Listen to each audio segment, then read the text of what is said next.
الحمد للہ رب العالمین والصلاة والسلام علی سید المرسلین اما بعد فاعوذ باللہ من الشیطان الرجیم بسم اللہ الرحمن الرحیم الصلاة والسلام علیک یا رسول اللہ وعلی آلک واصحابک یا حبیب اللہ الصلاة والسلام علیک یا نبی اللہ وعلی آلک واصحابک یا نور اللہ۔ آج جس قیامت کی نشانی کو ہم نے ڈسکس کرنا ہے، جس کے بارے میں جاننا ہے، وہ ہے ٹڈی۔ اور واقعی آج کل ہمیں بہت سارا ٹڈی کے بارے میں سننے کو بھی ملتا ہے، لیکن اب سمجھنا یہ ہے کہ بیسیکلی ٹڈی کیا ہے، قرآن و حدیث کی روشنی میں اس جانور کے بارے میں ہمیں کیا سیکھنے کو ملتا ہے، اور یہ بھی ہم سمجھنے کی کوشش کریں گے کہ قیامت سے پہلے ایسا کیا ہوگا ٹڈی کے حوالے سے، وہ بھی آج کے ایپیسوڈ میں ہم جانیں گے۔ تو ہمارے ساتھ اچھی نیتوں کے ساتھ شامل رہیے۔ سب سے پہلے ہم آپ کو یہ بتاتے ہیں کہ اللہ تبارک و تعالیٰ نے قرآن پاک کے 27ویں پارے سورہ قمر آیت نمبر 7 میں ٹڈیوں کا ذکر اس طرح فرمایا کہ قیامت کے دن جو لوگ محشر کی طرف اٹھائے جائیں گے ان کو پھیلی ہوئی ٹڈیوں سے تشبیہ دی، کیونکہ جب ٹڈیاں جمع ہوتی ہیں تو لاکھوں کروڑوں کی تعداد میں ایک ساتھ آسمان پر گویا بادلوں کی طرح چھا جاتی ہیں اور ایک ساتھ ہی وہ نکلتی ہیں۔ تو قیامت کے دن بھی جب ایسا وقت ہوگا کہ لوگ محشر کی طرف جائیں گے تو ایسا ہی اس وقت بھی فیلنگ ہوگی کہ بڑی تعداد میں لوگ قبر سے نکلیں گے اور میدان محشر کی طرف وہ جمع ہو جائیں گے۔ قرآن پاک میں ایک اور قصہ ٹڈیوں کے حوالے سے موجود ہے اور وہ بھی آج ہم آپ کو بتاتے ہیں۔ ناظرین، حضرت موسیٰ علیہ السلام اور فرعون کے جادوگروں کا واقعہ، one of the historical event in the history of this universe. آپ نے سن رکھا ہوگا کہ حضرت موسیٰ علیہ السلام کے مقابلے میں فرعون جادوگر لایا تھا اور بعد میں وہ سب جادوگر مسلمان ہو گئے تھے، اور مسلمان بھی ایسے ہوئے کہ پھر فرعون جیسے ظالم اور بے باک شخص کی دھمکیاں بھی ان کو اپنے ایمان سے نہ ہٹا سکی، ایمان سے وہ کسی طرح پیچھے نہ ہٹے، بلکہ فرعون کو ایسا جرأت مندانہ جواب دیا جسے اللہ تبارک و تعالیٰ نے 19 پارہ سورہ شعراء میں آیت نمبر 50 اور 51 میں کچھ اس طرح بیان فرمایا ہے۔ قالوا لا ضیر انا الی ربنا منقلبون انا نطمع ان یغفر لنا ربنا خطايانا ان كنا اول المؤمنین۔ ترجمہ کنز ایمان، وہ بولے کچھ نقصان نہیں، ہم اپنے رب کی طرف پلٹنے والے ہیں، ہمیں طمع ہے کہ ہمارا رب ہماری خطائیں بخش دے، اس پر کہ ہم سب سے پہلے ایمان لائے۔ ناظرین، مگر جب جادوگروں والے واقعے اور ان جادوگروں کے ایمان لانے کے بعد بھی فرعونی اپنے کفر و سرکشی پر جب جمے رہے تو آخرکار کیا ہوا؟ پھر اللہ تبارک و تعالیٰ نے گویا ایک اور ان پر نشانی بھیجی۔ حضرت موسیٰ علیہ السلام نے دعا کی تھی کہ یا رب، فرعون زمین پہ بہت سرکش ہو گیا ہے اور اس کی قوم نے بھی عہد شکنی کی ہے، یعنی وعدہ خلافی کی ہے، انہیں ایسے عذاب میں گرفتار کر جو ان کے لیے سزا ہو اور میری قوم اور بعد والی قوموں کے لیے عبرت و نصیحت بن جائے۔ ناظرین، اب ایک عجب دور شروع ہوا، ایک عجب واقعہ شروع ہوا۔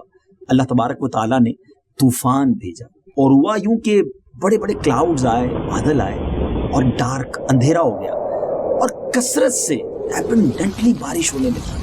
فرعونیوں کے گھروں میں پانی بھر گیا اور ایسی رین ہوئی کہ وہ اس میں کھڑے رہ گئے، یعنی گلے تک، گردن تک ان کے پانی آ گیا اور جو بیٹھے تھے وہ ڈوب گئے۔ اچھا، اس میں ایک اور کمال کی بات یہ تھی ناظرین کہ بنی اسرائیل کے گھروں کے ساتھ تھے۔ یہ اللہ کی قدرت کا ایک ایسا نظارہ تھا کہ فرعونیوں کے گھروں میں پانی ہے اور وہ اس پانی میں کھڑے ہوئے ہیں، اور بالکل ساتھ ویری نیکسٹ ان کے گھر جو تھے، یعنی بنی اسرائیل کے گھر تھے، ان کے گھروں میں پانی نہیں تھا اور فرعونیوں کے گھر پانی سے بھرے ہوئے تھے۔ یہ عاجز آ گئے بہت زیادہ، جس کو آپ کہیں کہ اب ان کے پاس کوئی راستہ ہی نہیں تھا، تو حضرت موسیٰ علیہ السلام کے پاس آئے اور آ کر عرض کی کہ حضور ہمارے لیے دعا فرمائیں، پھر ہم آپ پر ایمان لے آئیں گے۔ حضرت موسیٰ علیہ السلام اللہ کے نبی تھے، اور اللہ کے نبی، سبحان اللہ، نبی پاک کی سیرت بھی دیکھیں نا، سلام اس پر کہ جس نے گالیاں سن کر دعائیں دی، نبی معاف کر دیتے ہیں، تو آپ نے ان پر رحم کیا اور اللہ کی بارگاہ میں دعا کر دی۔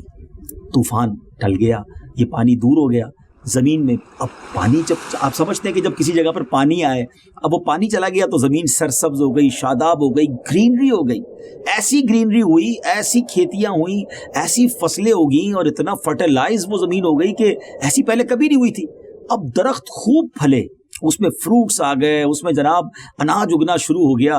اب وہ فرعونی کہنے لگے کہ یہ پنشمنٹ کہاں تھی، یہ عذاب کہاں تھا، یہ تو ہمارے لیے ریوارڈ ہے، یہ تو نعمت تھا۔ اب اس پانی کی وجہ سے تو زبردست شادابی ہو گئی اور ایوری تھنگ بیکم گرین. تو انہوں وہ ایمان نہیں لائے. اگین انہوں نے اپنے پرومس کے اگینسٹ کیا. 1 مہینہ اچھا گزرا, پھر اللہ تبارک و تعالیٰ نے ٹڈی بھیجی.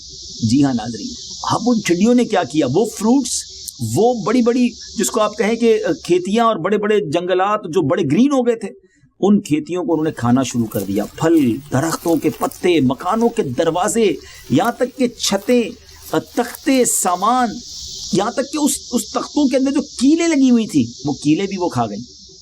فرعونیوں کے گھروں میں ٹڈیاں بھر گئیں. اچھا وہاں بھی یہی کمال تھا کہ فرعونیوں کے گھر ٹڈیوں سے بھرے ہوئے, اور ایک ہی محلے میں, ایک ہی سراؤنڈنگ میں بنی اسرائیل کے گھر تھے اور وہاں ٹڈیاں نہیں تھی. اب فرعونی پریشان ہو گئے اور 1 ویک ایسے ہی گزرا. بہت پریشان ہو کر حضرت موسیٰ علیہ السلام کی بارگاہ میں آیا, پھر سوری کیا, پھر وعدہ کیا کہ اب کی بار آپ دعا کر دیں, یہ مصیبت دور ہو جائے, حضور ہم ایمان لے آئیں گے, اب آپ سے ضرور پکا وعدہ کرتے ہیں. پھر عہد و پیمان ہوئے, پھر پرومس کیا. حضرت موسیٰ علیہ السلام نے جب دعا کی تو اللہ تبارک و تعالیٰ نے آپ کی دعا قبول کی اور ٹڈیاں چلی گئی. اچھا اب ہوا یہ کہ کہتے ہیں جس کے دل سیاہ ہو جائیں, جن کے دلوں پہ مہر لگی ہو, اب انہوں نے ریئلائز کیا کہ ٹڈیاں چلی گئی ہیں مگر سارے باغات کو انہوں نے نہیں کھایا ہے, سارے کھیت ختم نہیں ہوئے ہیں, کچھ باقی ہیں. جو ریمیننگ چیزیں تھیں اس کو دیکھ کر وہ کہنے لگے کہ یہ بھی ہمارے لیے بہت ہے, ہم اس کے ساتھ بھی زندہ رہ جائیں گے, ایمان لانے کی کیا ضرورت ہے, حضرت موسیٰ کے رب پر ایمان کیوں لائیں. پھر پرومس بریک کیا. کیسی قوم تھی, یقین کریں جب بھی قرآن پاک میں اس واقعے کو پڑھتے ہیں عقل حیران ہو جاتی ہے کہ اتنی بڑی بڑی بگیسٹ انہوں نے نشانیاں دیکھی تھی مگر پھر بھی وہ ایمان نہ لائے اور پھر دوبارہ اپنی زندگی اسی طرح شرک والی گزارنے لگے. اب ناظرین بنی اسرائیل پر ذرا غور کریں, طوفان کے بعد جو عذاب آیا وہ ٹڈیوں کا تھا.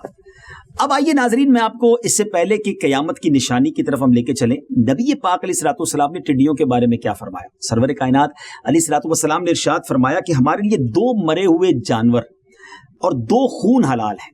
سبحان اللہ, 2 مردے جو مرے ہوئے ہیں وہ کیا ہیں, ٹڈی اور مچھلی, اور 2 خون کلیجی اور تلی ہیں. ناظرین ایک بات آپ نے یاد رکھنی ہے کہ یہ بات اپنے ذہن میں بٹھا لیں کہ ٹڈی حلال تو ہے اور اسے نبی پاک علیہ الصلوۃ والسلام کی موجودگی میں کھایا بھی گیا ہے.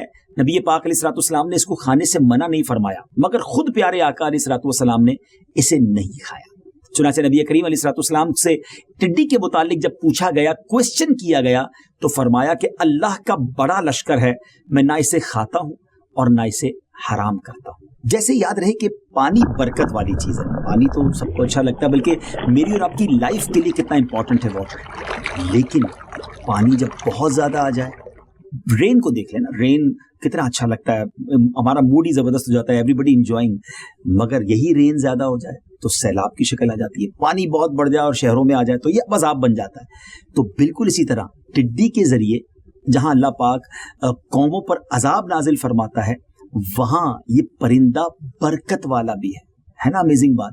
ابھی تک تو میں نے آپ کو عذاب کا واقعہ سنایا, ٹھیک ہے, حدیث پاک سے ذریعے پتہ تو چلا کہ کھانا حلال ہے, مگر یہ خوشی کی علامت اس کا ہونا, یعنی ٹڈی کا ایگزسٹ ہونا.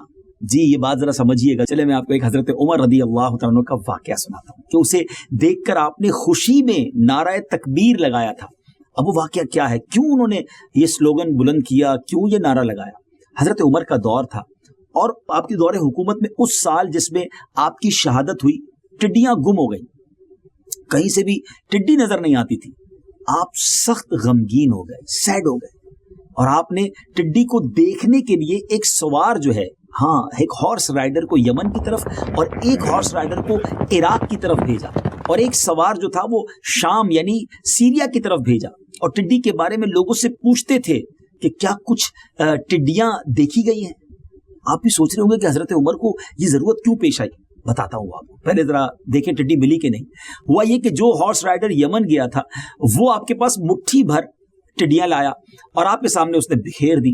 جب انہوں نے ان ٹڈیوں کو دیکھا تو حضرت عمر نے نعرہ تکبیر بلند کیا اور فرمایا کہ میں نے رسول اللہ صلی اللہ علیہ وسلم کو فرماتے سنا ہے کہ اللہ پاک نے 1000 مخلوقات پیدا کی ہیں, 1000, جن میں سے 600 دریا میں ہیں اور 400 خشکی میں, اور سب سے پہلے ہلاکت میں ٹڈی ہے. جب ٹڈی ہلاک ہوگی تو دوسری مخلوقات لگاتار ہلاک ہوں گی. یعنی پھر یہ ایک سلسلہ ہے. جیسے آپ دیکھتے ہوں گے نا تسبیح میں لڑی ہوتی ہے یا جو نیکلس ہوتا ہے, تو لڑی میں دھاگے کے اندر کچھ موتی ہوتے ہیں یا دانے ہوتے ہیں. جب اس لڑی کا دھاگا ٹوٹتا ہے نا تو پھر ایک ایک کر کے سارے دانے گر جاتے ہیں نا. تو بالکل اسی طرح ایک کے بعد ایک مخلوق ہلاک ہونا شروع ہو جائے گی جب قیامت قریب آئے گی. یعنی یہ حدیث پاک ہے کہ ٹڈی جو ہے وہ قیامت سے پہلے گویا غائب ہو جائے گی, ہلاک ہو جائے گی. جیسے احادیث میں کئی اور بھی نشانیاں ہیں, دجال کا فتنہ, امام مہدی کا ظہور, حضرت عیسیٰ علیہ السلام کا آسمان سے اترنا, یہ بھی قیامت سے پہلے ہوگا. یاجوج ماجوج, انگریزی میں اسے گوگ مگوگ کہتے ہیں, ان کا نکلنا, دابت الارض کا خروج وغیرہ, یہ قیامت کی جو نشانیاں ہیں. اسی طرح ٹڈیوں کا مکمل بالکل خاتمہ ہو جانا پوری دنیا سے, یہ بھی قیامت کی نشانیوں میں سے ایک نشانی ہے. تو ناظرین, اب ہمارے ایپیسوڈ کے اینڈ کا وقت قریب آ گیا ہے اور امید ہے کہ آپ کو یہ بات سمجھ آ گئی ہوگی کہ ٹڈیاں ہیں تو اس کا مطلب ابھی قیامت دور ہے, ابھی قیامت کی وہ والی نشانی پوری نہیں ہوئی ہے. ہمیں چلا ہر ایپیسوڈ میں جب ایک نشانی پر بات کریں گے تو آپ کو بتائیں گے کہ قرآن و حدیث کی روشنی میں یہ نشانی ہو چکی یا ہونا باقی ہے. تو بہرحال اللہ پاک سے دعا کرتے ہیں کہ ہم سب کو ایسے اعمال کرنا نصیب فرمائے کہ ڈے آف ججمنٹ جب اللہ کی بارگاہ میں حاضر ہوں تو ایسے اعمال ہوں ہمارے پاس کہ ہمیں جنت میں داخلہ مل جائے, رب کی رحمت نصیب ہو جائے. یاد رہے قیامت کی نشانیوں کے بارے میں تو آپ سن رہے ہیں, مگر ڈے آف ججمنٹ میرے اور آپ کے اعمال کا اکاؤنٹ ہوگا, حساب ہوگا. ایسے اعمال کیجیے کہ قیامت کے دن شرمندگی نہ اٹھانی پڑے. اللہ روز قیامت بھی مجھے اور آپ کو شرمندگی سے بچائے اور وہ خوش نصیب جو تھاؤزنڈز کی تعداد میں ہوں گے اور بلا حساب جنت میں داخل ہوں گے. اللہ تبارک و تعالیٰ مجھے بھی اور آپ کو اس میں داخل کر دے. ناظرین, ایک اور نیا ایپیسوڈ, ایک اور نیا پروگرام. اور پچھلے پروگرام میں ہم نے قیامت کی نشانیوں میں سے ایک نشانی ٹڈی پر بات کی تھی اور ہم نے یہ سمجھا تھا کہ قیامت جب تک نہیں آئے گی جب تک دنیا سے ٹڈی جو ہے وہ ختم نہ ہوگی. یعنی مخلوقات ایک ایک کر کے اٹھا لی جائیں گی اور سب سے پہلے یہ سلسلہ شروع ہوگا ٹڈی کے ختم ہونے سے. آج ایک نیا ٹاپک ہے, ایک یونیک ٹاپک ہے. آج اس اسٹون کے بارے میں, اس عظیم پتھر کے بارے میں بات کریں گے جس کو چومنا, جس کو چھونا, جس کو دیکھنا ہر مسلمان اپنے لیے بہت بڑی سعادت سمجھتا ہے. امید ہے آپ سب سمجھ گئے ہوں گے کہ آج بات ہو رہی ہے حجر اسود کی. وہ پتھر جو کعبہ مشرفہ میں نصب ہے. ہو سکتا ہے آپ سوچ رہے ہوں کہ قیامت کی نشانیوں سے حجر اسود کا کیا تعلق ہے. یقیناً تعلق ہے اور ضرور آپ کو بتائیں گے کہ حجر اسود کے ساتھ ایسا کیا ہو چکا ہے. جی ہاں ناظرین, یہ وہ نشانی ہے جو ہو چکی ہے, مگر کیوں نہ پہلے آپ کو حجر اسود کے بارے میں کچھ معلومات دیں. عظیم پتھر ہے, یہ پتھر آیا کہاں سے, اس کو نصب کیسے کیا گیا, اور نبی پاک علیہ الصلوۃ والسلام کا ایک ایسا تاریخی واقعہ بھی آپ کو سنانا ہے کہ جب قبائل عرب اسی پتھر کو لے کر ایک دوسرے کے خون کے پیاسے ہو گئے تھے, قریب تھا کہ خون کی ندیاں بہہ اٹھتیں. نبی پاک علیہ الصلوۃ والسلام نے ایک ایسا ڈیسیشن کیا, ایک ایسا فراست والا, حکمت والا, بیوٹیفل ڈیسیشن لیا کہ وہ لڑائی رک گئی اور حجر اسود کعبے کی دیوار میں کس شان کے ساتھ لگا, وہ واقعہ بھی آپ کو سنائیں گے. اور ساتھ ساتھ جو ہمارا مین ٹاپک ہے کہ حجر اسود قیامت کی نشانیوں میں سے ایک نشانی حجر اسود سے متعلق کیا ہے, وہ بھی آپ کو بتائیں گے. ناظرین, حجر اسود عربی زبان کے دو الفاظ کا کمبینیشن ہے, دو الفاظ مل کر یہ لفظ بنا ہے. حجر عربی میں پتھر کو کہتے ہیں اور اسود یہ بلیک, سیاہ کلر کو کہتے ہیں, اور یہ رنگ کے لیے نارملی کالے رنگ کے لیے بولا جاتا ہے.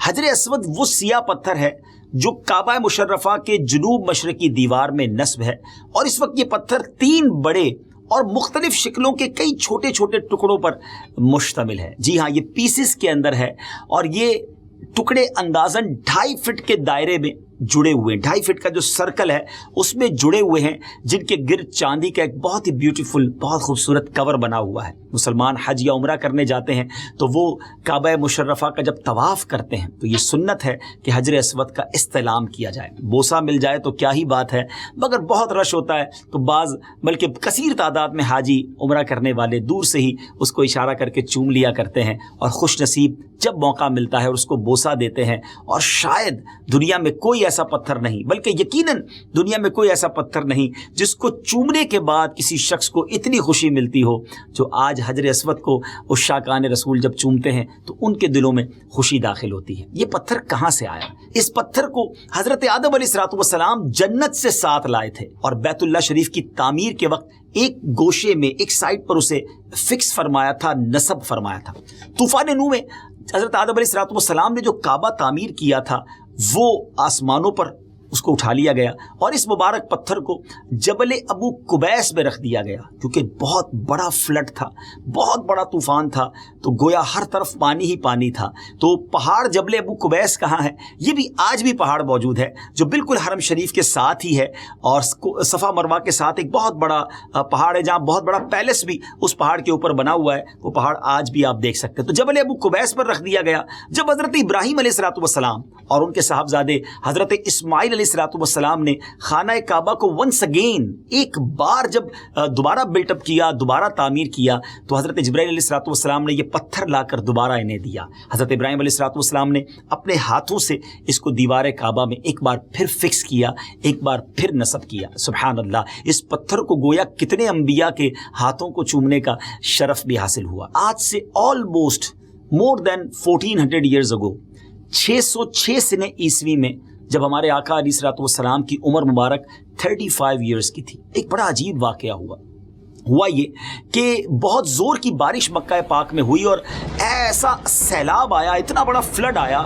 کہ کعبے کی جو عمارت تھی وہ بالکل یوں سمجھے کہ زمین پر آ گئی، منہدم ہو گئی۔ اب حضرت ابراہیم علیہ السلام اور حضرت اسماعیل علیہ السلام نے جو کعبہ شریف بنایا تھا، ظاہر اس کو ہزاروں سال ہو گئے تھے، تو ایک بار پھر پلان کیا گیا وہاں کے قبیلے کے لوگوں نے کہ پھر کعبے کی تعمیر کی جائے، اور وہاں کے لوگوں نے بڑے جوش و خروش کے ساتھ کعبے کی تعمیر کرتے رہے، مرمت کرتے رہے۔ اور اس کے بعد جو مین پرابلم یہ آیا کہ اب حجر اسود رکھنے کی باری تھی۔ ہر قبیلہ یہ چاہتا تھا کہ ہمارے ہاتھ سے حجر اسود کو فکس کیا جائے۔ آپ نے ابھی سنا نا کہ جب بھی حجر اسود کو کعبے کی دیوار میں لگایا گیا تو وہ انبیاء کے ہاتھوں سے ہوا تھا، پہلے حضرت آدم علیہ السلام کے ہاتھوں سے، پھر حضرت ابراہیم علیہ السلام کے ہاتھوں سے۔ اب وہ لیڈر آف دیٹ ٹرائب، اس علاقے کے یا اس قبیلے کے لوگ چاہتے تھے کہ ہم اپنے ہاتھوں سے حجر اسود کو لگائیں، لیکن اب آپس میں بڑی جھگڑے والی کیفیت ہو گئی۔ ایوری بڈی وانٹس کہ ہمارے ہاتھوں سے لگے۔ اب ایسی نوبت آ گئی کہ سب نے تلواریں نکال لی کہ مر جائیں گے یا مار دیں گے، لیکن حجر اسود کو ہم نہیں لگانا ہے۔ بلکہ وہاں اس زمانے کی ایک بڑی عجیب و غریب رسم تھی جس کو آپ زمانہ جاہلیت کی رسم کہہ سکتے ہیں، کہ کچھ قبیلے والوں نے تو خون ایک پیالے میں لیا اور اپنی انگلیاں اس میں ڈبوئیں، اور اس کے اندر وہ گویا پلیچ کرتے تھے، وہ اپنے آپ سے عہد لیا، وعدہ لیا، اور اس خون کو پھر وہ چاٹتے تھے کہ اب مر جائیں گے یا مار دیں گے، مگر حجر اسود ہمارے قبیلے نے ہی لگانا ہے۔ اب کیسی ڈیڈ لاک والی سچویشن آ گئی تھی۔ تو اب اس زمانے میں ایک سمجھدار شخص تھا اور اس نے کہا کہ ایسا کرتے ہیں کہ کل صبح حرم پاک میں جو سب سے پہلے شخصیت داخل ہو اسی کو یہ موقع دیں گے اور وہ ڈیسیشن لے، وہ فیصلہ کرے کہ اس جھگڑے کا فیصلہ کیا ہوگا اور کون حجر اسود لگائے گا۔ سب نے ڈیسائیڈ کر لیا کہ ٹھیک ہے۔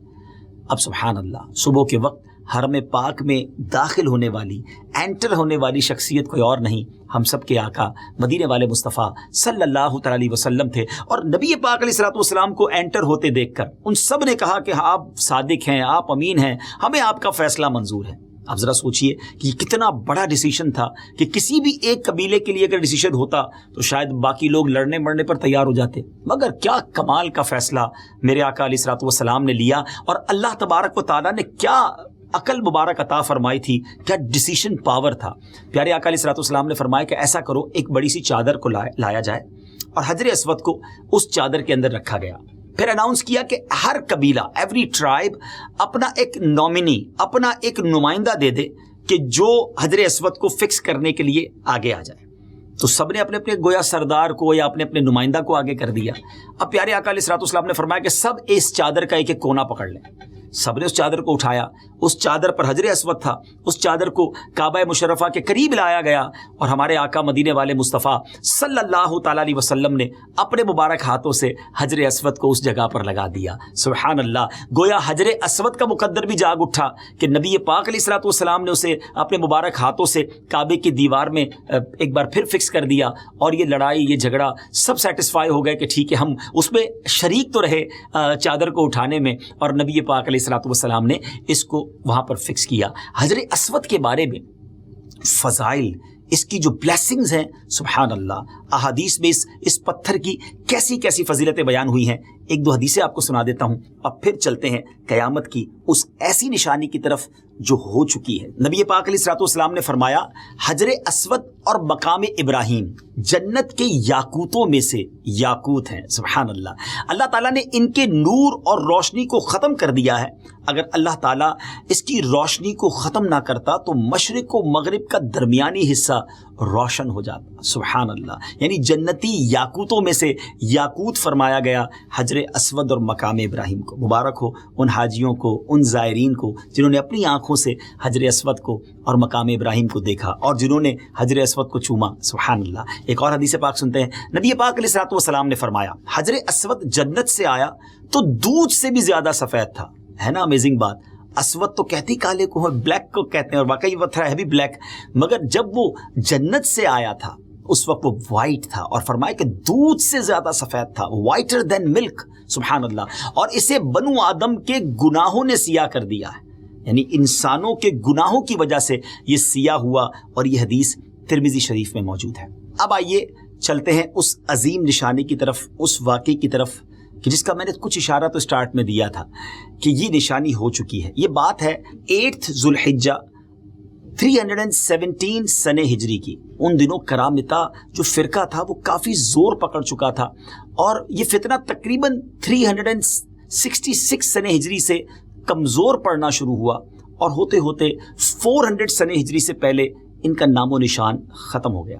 ان کی تعلیمات اور ان کی عقائد، جو ان کے بلیفز تھے، وہ بہت خراب تھے اور شریعت اسلامیہ سے بالکل ٹکراتے تھے. وہ اگینسٹ اسلامک رولنگز چلتا تھا، اور وہ ایسا کام ہو رہا تھا. ایسی تعلیم کا نتیجہ وہی ہوا کہ جو ہونا چاہیے. اب ہوا کیا کہ ہر قسم کی برائیوں، گناہوں میں وہ قوم مبتلا ہو گئی، اور ان کی بدترین تعلیمات کی ایک جھلک، ایک ہائی لائٹ یہ تھی کہ ان کو سکھایا جاتا تھا کہ تمہارے مخالفین کا، جو تم سے اگینسٹ ہیں، ان کا خون تمہارے لیے حلال ہے. خون ریزیاں مچانے میں اس قدر انتہا تک پہنچ جاتے تھے کہ الامان الحفیظ. کرامتا جس جگہ، جس شہر میں جاتے، وہاں کے شہر، جی ہاں، سارا سٹی ہی اجاڑ دیتے تھے. بڑھتے بڑھتے جب مقتدر باللہ کے زمانے میں یہ لوگ مکہ مکرمہ تک پہنچنے میں قابل ہوئے تو کرامتا کے سردار ابو طاہر سلیمان بن الحسن نے حرم مقدس یعنی کعبہ مکرمہ پر حملہ کر دیا اور اس قدر قتل عام کیا. جی ہاں، اتنا قتل عام مکہ مکرمہ میں ہوا کہ زمزم کا جو کنواں ہے، ویل آف زمزم، وہ حاجیوں کی لاشوں سے بھر گیا. اللہ اکبر. شہر اور مضافات کے تقریباً 30,000 بے قصور افراد کو شہید کر دیا گیا، جن میں 1700 حاجی اور 700 طواف کرنے والے بھی شامل تھے. مکہ مکرمہ میں ایسی خون ریزی بھی اس زمانے میں ہوئی تھی. جی ناظرین، یہ سب کچھ کیوں ہو رہا تھا؟ What is the reason behind this? اتنی بڑی قتل و غارت گری، اتنے سارے لوگوں کو شہید کر دیا گیا. وہ چاہتے کیا تھے؟ وہ چاہتے تھے کہ کعبہ شریف پر جو گولڈ کا، جی ہاں آج بھی وہ پرنالہ موجود ہے جو گولڈ کا بنا ہوا ہے، سونے کا بنا ہوا ہے، اور مقام ابراہیم اور حجر اسود یہ چوری کر کے اسے لے جانا چاہتے تھے. اصل میں اس کو بھی شوق چڑھا تھا، جنون ہو گیا تھا کہ ابرہہ کی طرح وہ بھی اپنے شہر میں حج کروانا چاہتا تھا، کعبے کو ڈھا کر. اور یہاں اس کا شوق یہ تھا کہ کسی طرح حجر اسود، مقام ابراہیم اور سونے کا پرنالہ لے جاؤں. ابرہہ کون تھا ناظرین؟ اگر آپ نے سورہ فیل پڑھی ہوگی تو جس میں جو ہاتھیوں والا واقعہ ہے، اور یہ بڑا زبردست ہسٹوریکل قرآنی ایونٹ ہے اور قرآنی واقعہ ہے کہ جس میں ہاتھیوں کا پورا لشکر لے کر نبی پاک علیہ الصلوۃ والسلام کی ولادت سے 55 ڈیز پہلے ابرہہ آیا تھا، اور اس کا ارادہ یہ تھا کہ معاذ اللہ کعبے کو ہی ڈھا دیا جائے تاکہ یمن میں اس کی سٹی میں لوگ حج کرنے آیا کریں. اور یہاں بھی کچھ اسی طرح کی خواہش تھی کہ کسی طرح اس کے شہر ہجر کے اندر لوگ آ کر حج کریں. اس کام کے لیے اس نے ایک عالی شان محل بھی بنایا، اس کا نام اس نے دار الحجرہ رکھا تھا. اور اس لیے ابو طاہر نے کعبہ شریف کا دروازہ اکھاڑ پھینکا، غلاف کعبہ کے معاذ اللہ ٹکڑے کر کے اپنے سپاہیوں میں بانٹ دیے، اور واپس جاتے وقت یہ اعلان کر دیا کہ آئندہ سے حج جو ہے وہ اس کے شہر میں ہوا کرے گا. جی ناظرین، ایسا وقت بھی آیا ہے. حملے کے وقت 2 آدمی پرنالے کو اکھاڑنے کے لیے جب کعبہ شریف پر چڑھے، مگر اسی وقت سر کے بل زمین پر گر کر وہ دنیا سے چلے گئے، جہنم واصل ہو گئے. مقام ابراہیم تو محفوظ رہا کیونکہ اس زمانے کے جو خادمین حرم تھے اسے پہاڑ کی گھاٹی میں اسے جا کر چھپا دیا تھا، مگر 14 ذوالحجہ 14 ذوالحجہ ایئر 317 ہجری عصر کے وقت جعفر بن حلاج نے حجر اسود کو اکھاڑ لیا، حجر اسود کو نکال لیا اور اپنے ساتھ ہجر کے مقام تک وہ لے گئے۔ حجر اسود کی جگہ خالی رہ گئی، جی ہاں حجر اسود کی جگہ ایمپٹی ہو گئی۔ حجر اسود انہی کے پاس رہا۔ ان سے بار بار اسلامی حکومتوں نے، جو زمانے کے لوگ تھے، انہوں نے مطالبہ کیا کہ اسے واپس دیا جائے۔ 50,000 سرخ دیناروں کی پیشکش بھی کی گئی، یعنی بہت بڑی رقم کی بھی انہیں پیشکش کی گئی، مگر کوئی راہ نہیں نکلتی تھی۔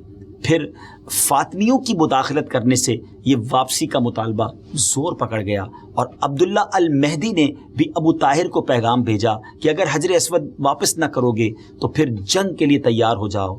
تو کرامتیوں نے یہ عذر پیش کیا کہ وہ دوسرے پتھروں میں مل گیا ہے، اب اس سے الگ کرنا ممکن نہیں، ہمارے پاس حجر اسود کی کوئی نشانی نہیں ہے، اگر تمہارے پاس کوئی ایسی نشانی ہے، علامت ہے، تو آؤ اور آ کر تلاش کر لو۔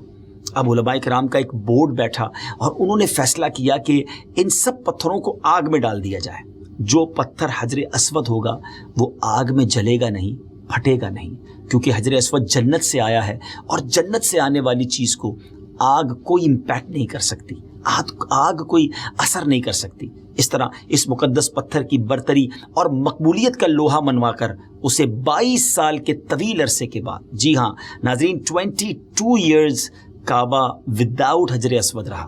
آفٹر 22 ایئرز 10th of ذوالحجہ ایئر 339 سنہ ہجری کو اسے واپس لایا گیا اور پھر کعبہ مشرفہ میں ایگزیکٹلی اسی مقام پر اس کی زینت بنایا گیا۔ ناظرین ایک میریکل آپ کو حجر اسود کا بتاؤں کہ جب یہ کرامتا لوگ تھے، اس قبیلے کے اس ظالم لوگ جو تھے، وہ حجر اسود کو لے کر گئے تو اسے کیمل پر رکھ کر، اونٹ پر رکھ کر لے گئے، تو اتنا وزن، اتنا ویٹ بڑھ گیا کہ کئی کیمل دب کر مر گئے، یعنی گویا وہ نہیں لے جا پا رہے تھے۔ It was very difficult to take حجر اسود from Makkah al Mukarramah to their city.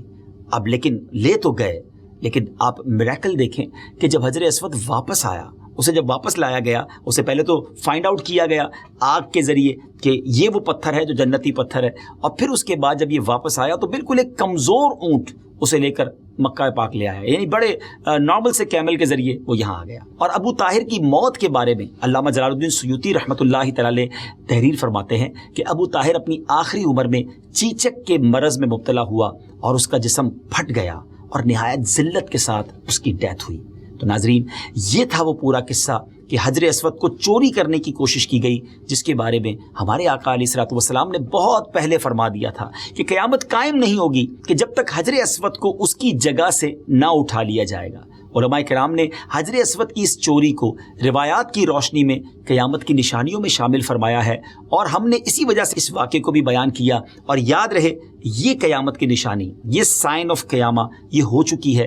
اللہ کریم حجر اسود کو، کعبہ مشرفہ کو، حرم پاک کو شاد و آباد اور سلامت رکھے اور ہمیں بھی اس کی بار بار زیارت کرنا نصیب فرمائے۔ ذرا سوچیں ناظرین، کبھی ایسا ہو کہ آپ کہیں جا رہے ہوں، سنسان جگہ ہو، اور سامنے سے کوئی جانور آ جائے اور وہ جانور آپ سے بالکل آپ کی زبان میں کریکٹ لینگویج میں بات کرنے لگے، تو آپ کیسا فیل کریں گے؟ یقیناً آپ شاکڈ ہو جائیں گے، آپ حیران ہو جائیں گے کہ شاید میں کوئی ڈریم، کوئی خواب دیکھ رہا ہوں، یا یہ کوئی جانور نہیں، کوئی اور چیز ہے جو جانور بن کر میرے سامنے آ گیا ہے۔ مختصر یہ کہ آپ حیران و پریشان ہو جائیں گے اور ہو سکتا ہے کہ آپ ڈر بھی جائیں۔ ایسا ہی ایک واقعہ ایک چرواہے کے ساتھ ہوا تھا۔ چرواہا کون ہوتا ہے؟ جو جانوروں کو لے کر پالتے ہیں، بکریوں کو پالتے ہیں، گاؤں گوٹھوں میں ہوتے ہیں، آپ شہروں میں تو خیر نظر نہیں آتے۔ آئیے کچھ پیچھے چلتے ہیں ناظرین، تھوڑا نہیں بہت پیچھے چلتے ہیں۔ یہ بات ہے تقریباً 1500 سال پرانی، اور یہ دور تھا ہمارے آقا مدینے والے مصطفیٰ صلی اللہ تعالی وسلم کا۔ ایک صبح چرواہا جو ہے، بکریاں چرانے والا، اپنے جانور کو چرا رہا تھا کہ اچانک ایک بھیڑیا حملہ کرتا ہے اور ایک بکری کو، اس کے اس پورے ریوڑ میں سے ایک بکری کو پکڑ لیتا ہے۔ چرواہا بغیر کسی نقصان کی پرواہ کیے اس نے بھیڑیے پر حملہ کر دیا، کیونکہ بکری اس کے ریوڑ کی تھی، اس کا مال ضائع ہو جاتا۔ اس نے کسی طرح اس بھیڑیے سے اپنی بکری کو چھڑا لیا۔ اب وہ بھیڑیا بھاگ تو گیا، مگر سامنے والے ٹیلے پر جا کر بیٹھ گیا اور چرواہے سے اسی بھیڑیے نے بالکل صحیح اور فصیح عربی زبان میں بات کرنا شروع کر دی اور چرواہے سے کہتا ہے کہ اللہ تعالیٰ نے مجھ کو رزق دیا تھا مگر تو نے اس کو مجھ سے چھین لیا۔ چرواہا یہ سن کر حیران ہو گیا اور کہنے لگا خدا کی قسم میں نے آج سے زیادہ کبھی کوئی حیرت والی بات، حیرت انگیز اور تعجب خیز منظر نہیں دیکھا کہ ایک بھیڑیا مجھ سے عربی زبان میں کلام کر رہا ہے۔ تو بھیڑیا کہنے لگا کہ اے چرواہے، اس سے بھی کہیں زیادہ عجیب بات تو یہ ہے کہ تو یہاں بکریاں چرا رہا ہے اور تو اس نبی علیہ الصلوۃ والسلام کو چھوڑے ہوئے اور ان سے منہ موڑے ہوئے بیٹھا ہے جن سے زیادہ بزرگ اور بلند ہستی اس وقت ساری کائنات میں کوئی نہیں ہے۔ اس وقت جنت کے تمام دروازے کھلے ہوئے ہیں اور سبحان اللہ تمام اہل جنت اس نبی علیہ الصلوۃ والسلام کے ساتھیوں کی شان کا منظر دیکھ رہے ہیں، اور تیرے اور اس نبی علیہ الصلوۃ والسلام کے درمیان بس ایک گھاٹی کا فاصلہ ہے۔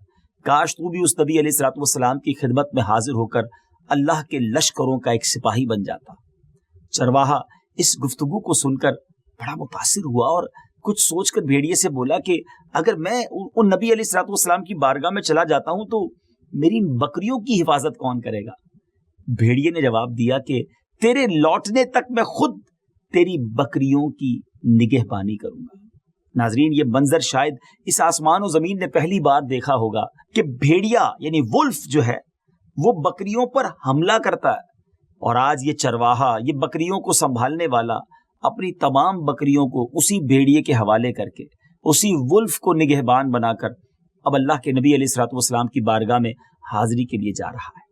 اب چرواہے نے اپنی بکریاں بھیڑیے کے سپرد کی اور خود بارگاہ رسالت صلی اللہ تعالیٰ علیہ وسلم میں حاضر ہوا اور سبحان اللہ دامن مصطفیٰ تھام کر اسلام میں داخل ہو گیا، مسلمان ہو گیا۔ پھر چرواہے نے پیارے آقا علیہ الصلوۃ والسلام سے بھیڑیے کے کلام کے بارے میں عرض کی تو سرکار دو عالم علیہ الصلوۃ والسلام نے ارشاد فرمایا کہ تم جاؤ، اپنی سب بکریوں کو تم زندہ سلامت پاؤ گے، اور ایسا ہی ہوا۔ وہ چرواہا جب نبی پاک علیہ الصلوۃ والسلام کی بارگاہ سے واپس لوٹا تو یہ منظر دیکھ کر حیران رہ گیا کہ بھیڑیا اس کی بکریوں کی حفاظت کر رہا ہے اور اس کی کوئی بکری بھی ضائع نہیں ہوئی ہے۔ سبحان اللہ، ہے نا حیرت انگیز، امیزنگ سٹوری۔ مگر ناظرین، آج تو ہم قیامت کی نشانیوں پر بات کر رہے ہیں نا، تو آج آپ سے بات بالکل کرتے ہیں، اور یہ ہم نے جو واقعہ بھی سنایا ہے یہ ہمارے ٹاپک سے بڑا ریلیٹڈ ہے کہ اللہ پاک چاہے تو وہ چیزیں جو کبھی نہیں بول سکتی، ہمارے سامنے ہماری زبان نہیں بول سکتی، وہ بھی بولنے لگ جاتی ہے۔ اور یہ بھی قیامت کی نشانیوں میں سے ایک نشانی ہے کہ ایسی چیزیں بات کریں گی جو بول نہیں سکتی۔ قیامت کی نشانیوں میں آج کی جو ایپیسوڈ ہے اس میں انشاءاللہ ان چیزوں پر بات ہوگی جو بولتی نہیں ہیں مگر وہ بولنے لگیں گی، اور یہ بھی قیامت کی نشانیوں میں سے ایک نشانی ہے۔ سبحان اللہ، صرف ایک ہی قصہ نہیں ایسا، بلکہ تاریخ میں بہت سارے ایسے واقعات ہیں۔ میرے آقا علیہ الصلوۃ والسلام کی بارگاہ میں جانور، درخت، پتے، پتھر سبحان اللہ کلام کیا کرتے اور سلام عرض کیا کرتے۔ سبحان اللہ۔ بہرحال آگے چلتے ہیں، اب بات کرتے ہیں ایک گوہ کی۔ گوہ کیا ہوتا ہے آپ اسکرین پر دیکھ بھی رہے ہوں گے، ایگوانا انگریزی میں اس کو کہتے ہیں۔ اس کا واقعہ آپ کو سناتا ہوں۔ یہ خود نبی پاک علیہ الصلوۃ والسلام سے اس نے کلام کیا تھا۔ گو جو ہے ایک بڑی سی لیزرڈ، ایک بڑی سی چپکلی آپ سمجھ لیں، آج بھی ہمارے گاؤں وغیرہ میں یہ نظر آ جاتا ہے، پاک شہروں میں خیر نظر نہیں آتا۔ تو اس گو کے کلام کرنے سے 1 2 100 200 نہیں 1000 لوگ مسلمان ہوئے تھے۔ ناظرین، واقعہ بڑا ہی امیزنگ ہے۔ پیارے آقا علیہ الصلوۃ والسلام کچھ صحابہ کرام علیہم رضوان کے ساتھ تشریف فرما تھے۔ ایک گاؤں سے آرابی، ولیجر تھا، گاؤں کا رہنے والا تھا، وہ آیا اور لوگوں سے پوچھا یہ کون ہے؟ تو لوگوں نے بتایا کہ یہ اللہ عز و جل کے سچے نبی ہیں۔